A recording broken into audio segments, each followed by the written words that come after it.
നിങ്ങൾ മ്യൂച്വൽ ഫണ്ടുകളിൽ ഇതുവരെയും നിക്ഷേപം നടത്താത്ത ഒരാളാണ്, അതല്ലെങ്കിൽ നിക്ഷേപം ജസ്റ്റ് സ്റ്റാർട്ട് ചെയ്തിട്ടേ ഉള്ളൂ, വളരെ വലിയൊരു ലോസിൽ നിൽക്കുന്ന ആളാണ്, അതല്ല നിങ്ങളൊരു കാലങ്ങളായിട്ട് നിക്ഷേപിച്ചുകൊണ്ടിരിക്കുന്ന ഒരു ആളാണ് എന്നൊക്കെ കരുതുക. നിങ്ങൾക്ക് ഈ ഒരു പ്രശ്നബാധിത സമയത്ത് മ്യൂച്വൽ ഫണ്ടുകളൊക്കെ വളരെ മോശം അവസ്ഥയിലൂടെ കടന്നുപോയിക്കൊണ്ടിരിക്കുന്ന ഈ ഒരു സമയത്ത് നിക്ഷേപിക്കാൻ പറ്റുന്ന 3 മ്യൂച്വൽ ഫണ്ടുകൾ ഈ വീഡിയോയിലൂടെ നിങ്ങൾക്ക് പറഞ്ഞു തരുന്നു. അതോടൊപ്പം തന്നെ നിങ്ങൾ മ്യൂച്വൽ ഫണ്ടുകൾ ഇൻവെസ്റ്റ് ചെയ്യുന്ന രീതി എങ്ങനെയായിരിക്കണം, പ്രത്യേകിച്ചും ഈ താഴ്ന്നിട്ടുള്ള ഈ ഒരു അവസ്ഥയിൽ നിങ്ങൾ എന്ത് ചെയ്യണം എന്നുള്ളതിനെ പറ്റിയുള്ള ഒരു ഡയറക്ഷൻ കിട്ടുന്നതിനായിട്ട് ഈ വീഡിയോ നിങ്ങൾക്ക് അവസാനം വരെ കാണാം. ഞാൻ സുബീഷാണ്. റുപ്പിമംഗ് എന്ന് പറഞ്ഞ യൂട്യൂബ് ചാനലിലൂടെയും ആസ്ക് റുപ്പിമംഗ് എന്ന് പറഞ്ഞ വാട്സ്ആപ്പ് സർവീസിലൂടെയും പേഴ്സണൽ ഫിനാൻസുമായി ബന്ധപ്പെട്ട കാര്യങ്ങൾ പറഞ്ഞു തരുന്നത് ഞാനാണ്. ഒരു തുടക്കക്കാരനായിട്ടുള്ള ഒരു ഇൻവെസ്റ്റർ എന്തുകൊണ്ട് മ്യൂച്വൽ ഫണ്ടുകളിൽ ഇൻവെസ്റ്റ് ചെയ്യണം എന്നുള്ളതിന് വളരെ ക്വിക്കായിട്ടുള്ള ഒരു ഓവർവ്യൂ തന്നുകൊണ്ട് നമുക്ക് ഈ വീഡിയോ ആരംഭിക്കാം.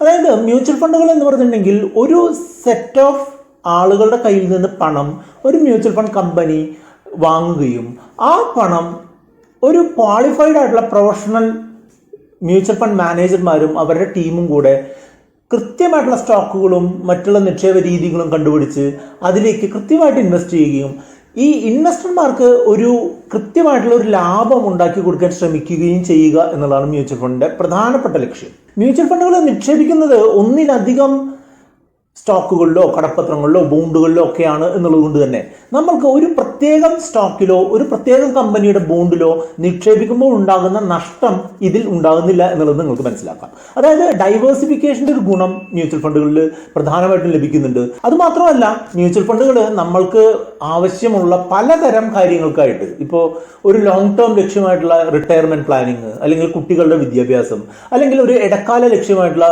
വിവാഹത്തിന് വേണ്ടിയിട്ടുള്ള പണം കണ്ടെത്തൽ, അല്ലെങ്കിൽ കാർ വാങ്ങുക എന്നുള്ള അതിന് വേണ്ടിയിട്ടുള്ള പണം കണ്ടെത്തൽ, അല്ലെങ്കിൽ വളരെ അടുത്തുള്ള ഒരു ലക്ഷ്യമായിട്ടുള്ള ഒരു എമർജൻസി ഫണ്ട് മെയിൻറ്റെയിൻ ചെയ്യുക എന്നുള്ള ഒരു ലക്ഷ്യം, അങ്ങനെയുള്ള പലതരം ലക്ഷ്യങ്ങൾക്ക് വേണ്ടിയിട്ടുള്ള പലതരം മ്യൂച്വൽ ഫണ്ടുകൾ, പല കാറ്റഗറി മ്യൂച്വൽ ഫണ്ടുകൾ അവൈലബിൾ ആണ് എന്നുള്ളതാണ് ഇതിൻ്റെ ഒരു വെറൈറ്റി കൊണ്ട് നമുക്ക് ഉദ്ദേശിക്കുന്നത്. മ്യൂച്വൽ ഫണ്ടുകൾ പ്രചാരത്തിൽ വന്നതിന് ശേഷം വളരെ പ്രശസ്തമായിട്ടുള്ളൊരു പേരാണ് SIP, സിസ്റ്റമാറ്റിക് ഇൻവെസ്റ്റ്മെന്റ് പ്ലാൻ എന്ന് പറഞ്ഞിട്ടുണ്ടെങ്കിൽ. SIP എന്ന് പറഞ്ഞാൽ മറ്റൊന്നുമില്ല, ഒരു പ്രത്യേക ദിവസം ഒരു നിശ്ചിത എമൗണ്ട് ഒരു നിശ്ചിത സ്കീമിൽ നിക്ഷേപിക്കുക എന്ന് മാത്രമേ മ്യൂച്വൽ ഫണ്ട് SIP കൊണ്ട് ഉദ്ദേശിക്കുന്നുള്ളൂ. മ്യൂച്വൽ ഫണ്ടിലുള്ള നിക്ഷേപം SIP രീതിയിലോ അല്ലാതെയോ നടത്താം. അതായത് എല്ലാ മാസവും കൃത്യമായിട്ട് പൈസ ഇടുന്ന രീതിയിൽ നിക്ഷേപിക്കാം. അതല്ല ലംസം രീതി എന്ന് പറഞ്ഞിട്ടുണ്ടെങ്കിൽ നമ്മുടെ കയ്യിൽ പണം മൊത്തമായിട്ട് കിട്ടുമ്പോൾ മൊത്തമായിട്ട് ഇൻവെസ്റ്റ് ചെയ്യാൻ സാധിക്കും. അപ്പം മാസവരുമാനക്കാരായ ആളുകൾക്കൊക്കെ എന്തായിരിക്കും ലാഭം? നല്ലത്.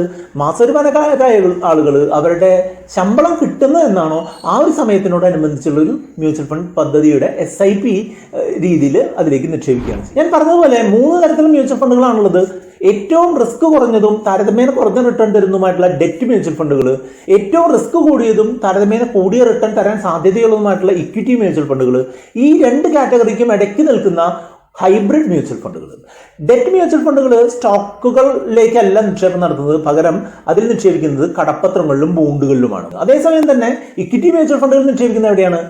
നമ്മളുടെ സ്റ്റോക്ക് മാർക്കറ്റിൽ ലിസ്റ്റ് ചെയ്തിട്ടുള്ള സ്റ്റോക്കുകളിൽ, അതിപ്പോൾ ഇന്ത്യൻ സ്റ്റോക്കുകളിൽ നിക്ഷേപിക്കുന്ന മ്യൂച്വൽ ഫണ്ടുകളുണ്ട്, വിദേശ രാജ്യത്തെ സ്റ്റോക്കുകളിൽ നിക്ഷേപിക്കുന്ന മ്യൂച്വൽ ഫണ്ടുകളുണ്ട്. അപ്പോൾ സ്റ്റോക്കുകളിൽ നിക്ഷേപിക്കുന്ന ഇക്വിറ്റി മ്യൂച്വൽ ഫണ്ടുകളിൽ സ്വാഭാവികമായിട്ടും റിസ്ക് കൂടും, അതിൻ്റെ റിട്ടേണും കൂടാനുള്ള സാധ്യതയുണ്ട്. പക്ഷേ ഒരു തുടക്കക്കാരായ ആളുകൾ ഇങ്ങനെ ഹൈ റിസ്ക് ആയിട്ടുള്ള സംഗതിയിലേക്ക് പോകുന്നതിന് പകരം ഇടത്തരം റിസ്ക്കും ഇടത്തരം റിട്ടേണും കിട്ടുന്ന ഒരു സംഗതി വെച്ച് സ്റ്റാർട്ട് ചെയ്യാണ് നല്ലത്. അത്തരം പ്രധാനപ്പെട്ട മ്യൂച്വൽ ഫണ്ടുകളാണ് ഹൈബ്രിഡ് മ്യൂച്വൽ ഫണ്ടുകൾ എന്ന് പറയാം. അതായത് ഈ മ്യൂച്വൽ ഫണ്ടുകളിൽ സ്റ്റോക്കുകളിൽ നിന്നും കുറച്ച് എമൗണ്ട് നമ്മൾ നിക്ഷേപിക്കുന്ന എമൗണ്ട് സ്റ്റോക്കുകളിലും കുറച്ച് നിക്ഷേപിക്കും, അതുപോലെ ഈ എമൗണ്ടിൽ നിന്ന് കുറച്ച് ഭാഗം ഫിക്സഡ് ഇൻകം കിട്ടുന്ന ബോണ്ടുകളും കടപ്പത്രങ്ങളിലും കൂടെ നിക്ഷേപിക്കും.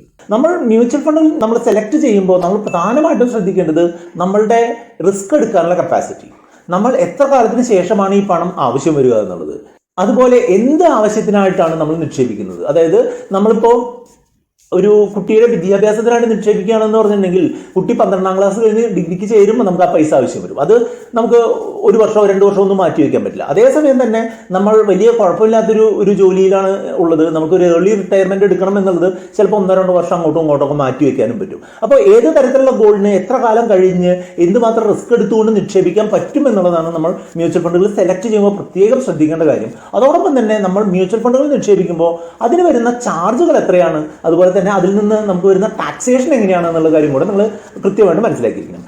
ഇങ്ങനെ ഈ 5-6 പാരാമീറ്ററുകൾ നിങ്ങളുടെ കാര്യങ്ങൾ മനസ്സിലാക്കിക്കൊണ്ട് നിങ്ങൾക്ക് എന്ത് ചെയ്താൽ, എങ്ങനെയുള്ള മ്യൂച്വൽ ഫണ്ടുകൾ ആണ് നിങ്ങൾക്ക് നല്ലത്, അല്ലെങ്കിൽ എങ്ങനെയുള്ള നിക്ഷേപ രീതികളാണ് നല്ലത്, നിങ്ങൾ എന്തൊക്കെ സ്റ്റെപ്പ് ബൈ സ്റ്റെപ്പായിട്ട് ചെയ്താലാണ് നിങ്ങളുടെ ആവശ്യങ്ങൾ പൂർത്തീകരിക്കാനായിട്ട് സാധിക്കുക എന്നുള്ളത് വളരെ സിസ്റ്റമാറ്റിക് ആയിട്ട് പറഞ്ഞു തരുന്ന ഒരു സർവീസ് നമുക്കുണ്ട്. ആസ്ക് റുപ്പിമംഗ് എന്ന് പറഞ്ഞ വാട്സ്ആപ്പ് സർവീസിലേക്ക് 8848030018 എന്ന് പറഞ്ഞ നമ്പറിലേക്ക് നിങ്ങൾക്ക് കോൺടാക്ട് ചെയ്യാവുന്നതാണ്. ഒരു തുടക്കക്കാരൻ എന്നുള്ള നിലയ്ക്ക് ഒരു കാരണവശാലും ഹൈ റിസ്ക് ഉള്ള ഒരു ഹൈ റിട്ടേൺ കിട്ടാൻ സാധ്യതയുള്ള ഫണ്ടുകൾ സെലക്ട് ചെയ്യാൻ പാടില്ല. ഹൈ റിസ്ക് ഹൈ റിട്ടേൺ തരുന്ന ഫണ്ടുകൾ സ്വാഭാവികമായിട്ടും സ്മോൾ ക്യാപ്പ് ഓഹരികളിലും മിഡ് ക്യാപ്പ് ഓഹരികളിലൊക്കെയാണ് നിക്ഷേപിക്കുക. അതുകൊണ്ട് തന്നെ സ്മോൾ ക്യാപ്പ് മ്യൂച്വൽ ഫണ്ടുകളോ മിഡ് ക്യാപ്പ് മ്യൂച്വൽ ഫണ്ടുകളോ ഒന്നും സാധാരണക്കാരായിട്ടുള്ള ഒരു സ്റ്റാർട്ടിംഗ് സ്റ്റേജ് ഇൻവെസ്റ്റർമാർക്ക് പറ്റിയ ഏർപ്പാടല്ല എന്നുള്ളത് നിങ്ങൾ ആദ്യം മനസ്സിലാക്കുക. നിങ്ങൾ നിക്ഷേപിക്കേണ്ടത് 3 തരത്തിലുള്ള മ്യൂച്വൽ ഫണ്ടുകളിലാണ്. തുടക്കക്കാരനായിട്ടുള്ള ആളുകൾ അല്ലെങ്കിൽ കുറച്ചൊരു കൺസർവേറ്റീവ് ആയിട്ട് അല്ലെങ്കിൽ മോഡറേറ്റ് ആയിട്ട് ചിന്തിക്കുന്ന ഒരാൾ നിക്ഷേപിക്കുന്നത് 3 തരത്തിലുള്ള മ്യൂച്വൽ ഫണ്ടുകൾ. ഒന്നാമത്തെ മ്യൂച്വൽ ഫണ്ടിന്റെ പേര് ലാർജ് ക്യാപ്പ് മ്യൂച്വൽ ഫണ്ടുകൾ ആണ്. ലാർജ് ക്യാപ്പ് മ്യൂച്വൽ ഫണ്ടുകളിൽ ഏറ്റവും പ്രധാനപ്പെട്ട രീതിയിൽ നിങ്ങൾക്ക് നിക്ഷേപിക്കാൻ പറ്റുന്നത് ഇൻഡെക്സിനെ ബേസ് ചെയ്തിട്ടുള്ള ലാർജ് ക്യാപ്പ് ഇൻഡെക്സ് ഫണ്ടുകളാണ്. ഉദാഹരണമായിട്ട് പറയുകയാണെങ്കിൽ UTI Nifty 50 ഇൻഡെക്സ് ഫണ്ട് എന്ന് പറഞ്ഞിട്ടുള്ള ഒരു ഫണ്ട് ഇന്ത്യയിലെ ഏറ്റവും പ്രധാനപ്പെട്ട 50 കമ്പനികളിൽ നിക്ഷേപിക്കുന്ന ഒരു ഫണ്ടാണ്. Nifty 50 ഇൻഡെക്സ് ഫണ്ടിന്റെ ഗുണം എന്താണെന്ന് വെച്ചാൽ ഇന്ത്യയിലെ ഏറ്റവും പ്രധാനപ്പെട്ട 50 കമ്പനികളിലേക്ക് ഈ പണം നിക്ഷേപിക്കുന്നതുകൊണ്ട് മികച്ച ഒരു റിട്ടേൺ പ്രതീക്ഷിക്കാം. രണ്ടാമത്തെ തരത്തിലുള്ള ഫണ്ട് എന്ന് പറഞ്ഞിട്ടുണ്ടെങ്കിൽ ബാലൻസ്ഡ് അഡ്വാൻറ്റേജ് ഫണ്ട് എന്ന് പറയും.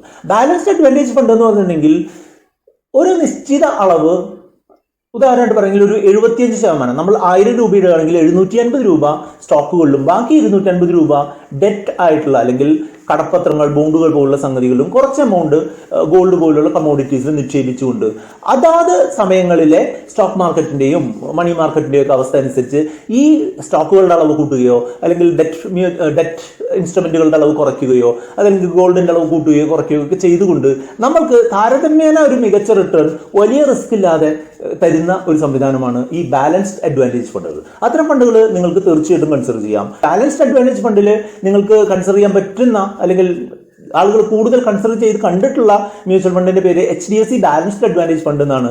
അത് ഒരു മികച്ച ട്രാക്ക് റെക്കോർഡുള്ള ബാലൻസ്ഡ് അഡ്വാൻറ്റേജ് ഫണ്ട്. രണ്ടാമത്തേത് അഗ്രസീവ് ഹൈബ്രിഡ് ഫണ്ടുകളാണ്. അഗ്രസീവ് ഹൈബ്രിഡ് ഫണ്ടുകളും ഏകദേശം ഈ ബാലൻസ്ഡ് അഡ്വാൻറ്റേജ് ഫണ്ടുകളുടെ പോലെ തന്നെയാണ് എന്നുണ്ടെങ്കിലും അതിൽ ഒരു ഫ്രീക്വന്റ് ആയിട്ടുള്ള ആ കൂട്ടലും കുറയ്ക്കലും നടക്കുന്നില്ല എന്നുള്ളതാണ് നമുക്ക് മനസ്സിലാക്കേണ്ടത്. 65% അതിൽ കൂടുതലോ ഒക്കെ അതിൽ സ്റ്റോക്കുകളിൽ നിക്ഷേപം ഉണ്ടായിരിക്കും. ഏകദേശം 30-35% വരെ കടപ്പത്രങ്ങളിലും നിക്ഷേപം ഉണ്ടായിരിക്കും. ആ ഫണ്ടുകൾ ആണ് നമ്മൾക്ക് യോജിക്കുന്ന മൂന്നാമത്തെ തരം ഫണ്ട്. ഇനി മൂന്നാമത്തെ കാറ്റഗറിയിലുള്ള ഉദാഹരണം നിങ്ങൾക്ക് വേണമെന്നുണ്ടെങ്കിൽ നിങ്ങൾക്ക് കൺസിഡർ ചെയ്യാൻ പറ്റുന്ന ഒരു ഹൈബ്രിഡ് ഇക്വിറ്റി ഫണ്ടിന്റെ പേര് Mirae asset aggressive hybrid fund എന്നുള്ള ഫണ്ടാണ്. ഈ 3 ഫണ്ടുകളുടെ ഒരു കോമ്പിനേഷൻ വെച്ചൊക്കെ ഒരു തുടക്കക്കാരായിട്ടുള്ള ഇൻവെസ്റ്റർ സ്റ്റാർട്ട് ചെയ്ത് കഴിഞ്ഞാൽ വലിയ പ്രശ്നങ്ങളൊന്നുമില്ലാതെ അത്യാവശ്യം കൺസിസ്റ്റന്റ് ആയിട്ടുള്ള ഒരു ഫിക്സഡ് ഡെപ്പോസിറ്റിനേക്കാൾ ഒരു മികച്ച റിട്ടേൺ നിങ്ങൾക്ക് ഒരു മീഡിയം ടു ലോങ് ടേമിലേക്ക് നേടാനായിട്ട് സാധിക്കും. എപ്പോഴും ചെറിയ ഇൻവെസ്റ്റ്മെന്റ് SIP രീതിയിൽ ഇൻവെസ്റ്റ് ചെയ്ത് തുടങ്ങുക എന്നുള്ളതായിരിക്കും ഒരു തുടക്കക്കാരനായിട്ടുള്ള ആൾ അല്ലെങ്കിൽ കുറച്ച് ഭയമുള്ള ഒരാൾ ചെയ്യേണ്ടത്. അഗ്രസീവായിട്ട് ഇൻവെസ്റ്റ് ചെയ്യാൻ പറ്റുന്ന നല്ല അത്യാവശ്യം സമയം കയ്യിലുള്ള ആളുകൾക്ക് അല്ലെങ്കിൽ സമയം ഗോളിന് കുറച്ചധികം ദൂരം ഉള്ള ആളുകൾക്കൊക്കെ മറ്റുള്ള ഫണ്ടുകൾ കൺസിഡർ ചെയ്യാമെങ്കിലും ഞാൻ ഈ പറഞ്ഞ 3 കാറ്റഗറി ഓഫ് ഫണ്ട്സ് ആയിരിക്കും നിങ്ങൾക്ക് ഒരു തുടക്കക്കാരനായിട്ടുള്ള അല്ലെങ്കിൽ അത്ര ഒരു എക്സ്പീരിയൻസ് ഇല്ലാത്ത ആളുകൾക്ക് പറ്റുന്ന ഒരു ഫണ്ട്. ഈ കാര്യം ഇനി കുറച്ചുകൂടെ അഗ്രസീവ് ആയിട്ടുള്ള ആളുകൾക്ക് വേണ്ടിയിട്ടുള്ള വീഡിയോ ചെയ്യണമെന്നുണ്ടെങ്കിൽ മോർ എന്ന് ഒന്ന് കമന്റ് ചെയ്യൂ. വീഡിയോ ലൈക്ക് ചെയ്യാനും കമന്റ് ചെയ്യാനും കൂട്ടുകാരുമായിട്ട് ഷെയർ ചെയ്യാനൊന്നും മറക്കരുത്. ഈ വീഡിയോയുമായിട്ട് ബന്ധപ്പെട്ട 2 വീഡിയോകളാണ് ഇവിടെ കാണുന്നത്. അതുകൊണ്ടുകൊണ്ട് നിങ്ങൾക്ക് മുന്നോട്ട് പോകാം.